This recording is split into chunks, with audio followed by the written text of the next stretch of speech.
Very good morning to all of you. BA first year में आज हमारा जो टॉपिक है ई लेक्चर का वो है ऑर्गेनाइजेशन कॉन्सेप्ट के बारे में। आज हम पढ़ेंगे कि संगठन क्या होता है। ये सारी चीज़ें हमको समझ में लानी होगी कि हम लोक प्रशासन के विद्यार्थी हैं, तो हमें यह ध्यान में रखना होता है कि हर व्यक्ति किसी न किसी संगठन से जुड़ा हुआ होता है।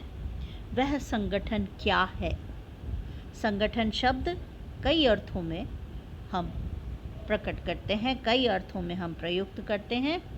हम सामान्य रूप में देखें तो ऑर्गेनाइजेशन, इंग्लिश वर्ड जो है ऑर्गेनाइजेशन, वो जिस चीज़ से जुड़ा हुआ है वो टू ऑर्गेनाइज, किसी भी कार्य को व्यवस्थित रूप से करना।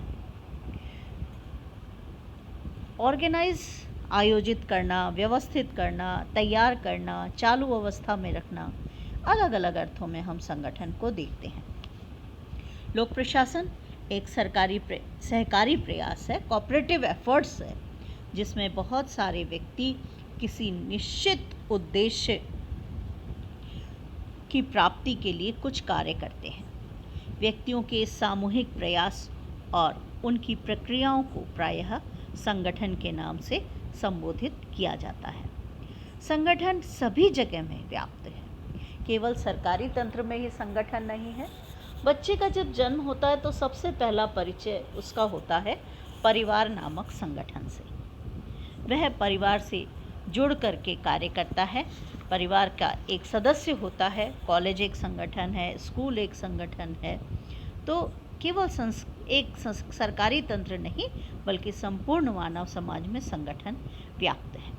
संगठनों का आकार, उनकी प्रभावशीलता, उनका स्थायित्व, उनके उद्देश्य, उनके नियम, उनके पारस्परिक काम करने वाले लोगों में जो पारस्परिक संबंध है, सहयोग है, उस पर निर्भर करता है। आज हम देखते हैं कि जैसे जैसे इंडस्ट्रियलाइजेशन बढ़ा है, विज्ञान का प्रसार हुआ है, द्वैतिक संबंधों की प्रधानता बढ़ी है, स्पेशलाइजेशन बढ़ा है, ऑर्गेनाइजेशंस की इम्पोर्टेंस बहुत ज़्यादा बढ़ने लगी है। आज के युग को हम संगठन मानव का युग कहा जाने लगा है।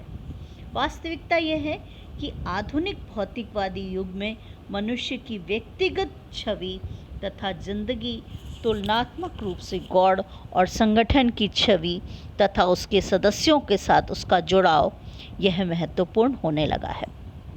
लोक प्रशासन ही नहीं बल्कि सामाजिक विज्ञानों की जिज्ञासा तथा चिंता का मुख्य जो विषय है वो आज के समय में संगठन ही है। संगठन शब्द को सामान्य रूप से कई रूपों में हम देख सकते हैं। एक सामूहिकता का नाम संगठन है। हम कहते हैं संगठन में शक्ति है, संगठित हो जाओ, एक संगठन के रूप में काम करना चाहिए।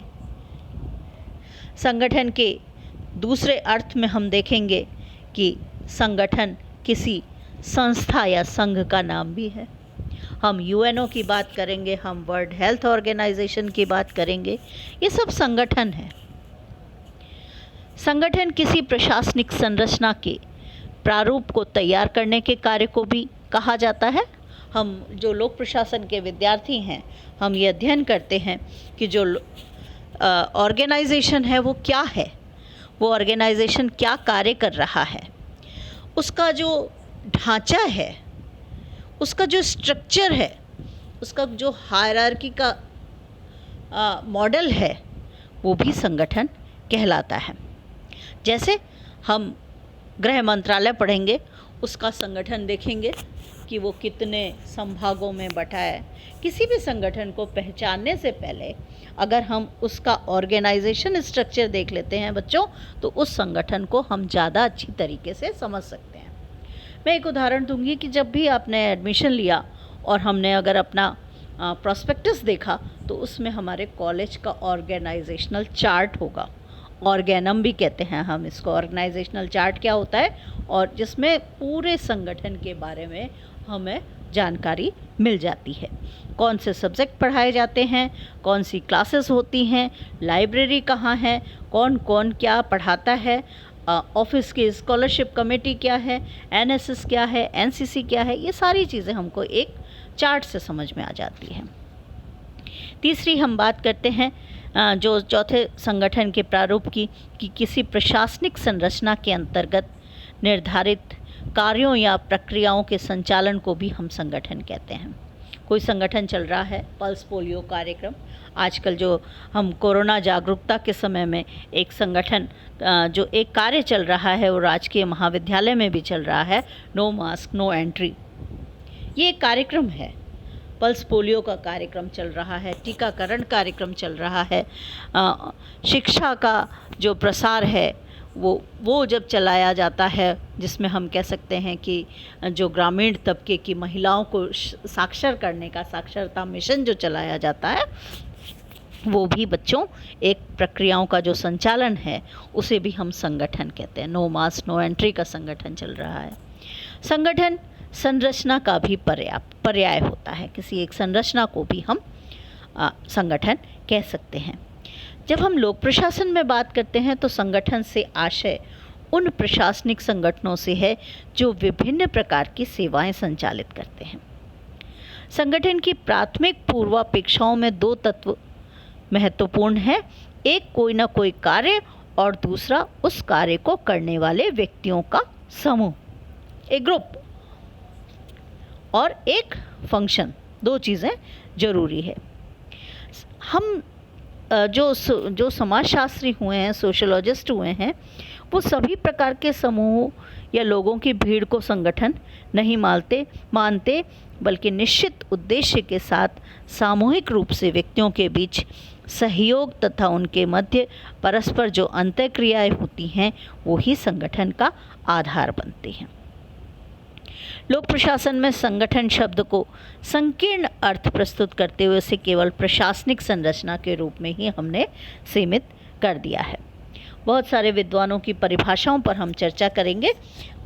प्रसिद्ध विचारक जो हुए हैं हर्बर्ट साइमन, उन्होंने कहा है परस्पर व्यवहार करने वाले लोगों के वर्ग को संगठन कहा जाता है।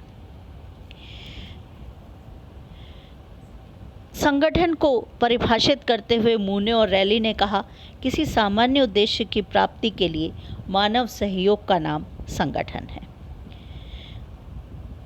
व्यक्तियों के निश्चित समूह द्वारा लक्ष्यों की प्राप्ति हेतु किए जाने वाले कार्यों को संगठन कहते हैं, ऐसा मैकफार्लैंड का मानना था।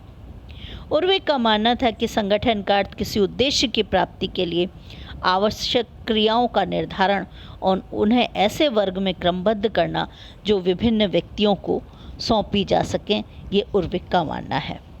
मुख्य रूप में हम चेस्टर इरविंग बर्नार्ड की परिभाषा ले सकते हैं, दो या अधिक व्यक्तियों की सचेत समन्वित गतिविधियों की व्यवस्था ही संगठन है। यानी जब कुछ लोग मिलकर के कुछ कार्य को करते हैं तो उसे संगठन कहा जाता है।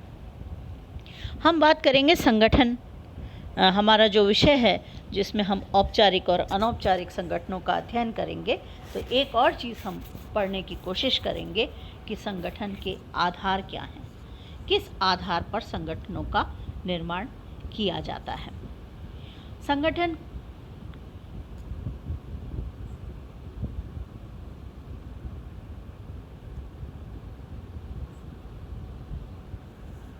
हम बात करेंगे संगठन के आधार के बारे में। संगठन के आधार क्या क्या हैं, किन आधारों पर संगठन का निर्माण किया जाता है।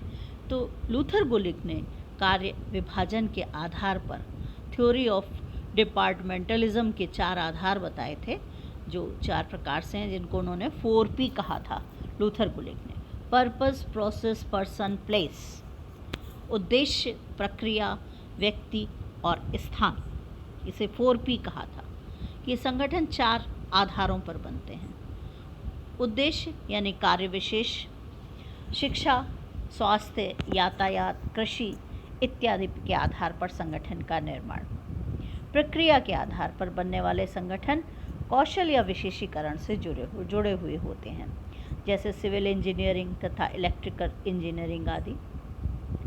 व्यक्ति आधारित, क्लाइंट आधारित यानी सेवा के संचालन से संबंधित, जैसे बाल विकास, महिला समृद्धि आदिवासी कल्याण स्थानीय क्षेत्र आधारित भौगोलिक विवरण को दर्शाते हैं। जैसे रेलवे विभाग के 15 क्षेत्रीय कार्यालय हैं। ये प्रशासन में अनेक स्तरों पर बटे हुए होते हैं।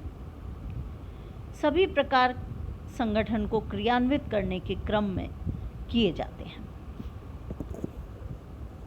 तो इस रूप में हम देखते हैं कि संगठन अनेक आधारों पर निर्मित किए जाते हैं। संगठन के महत्व को देखने के लिए हम प्रशासकीय कुशलता को बनाए रखने के लिए संगठन जरूरी है। किसी भी क्रिया तथा इकाइयों के बीच में कोऑर्डिनेशन बिठाने के लिए, कॉपरेशन बिठाने के लिए संगठन जरूरी है। व्यक्तियों में इससे संतुष्टि और आत्मीयता बढ़ती है। कर्मचारियों में विकास, प्रबंधकों का विकास, अभिप्रेरणा और प्रशिक्षण में संगठन के माध्यम से सहायता मिलती है। कार्यों को हम ठीक प्रकार से बंटवारा कर सकते हैं।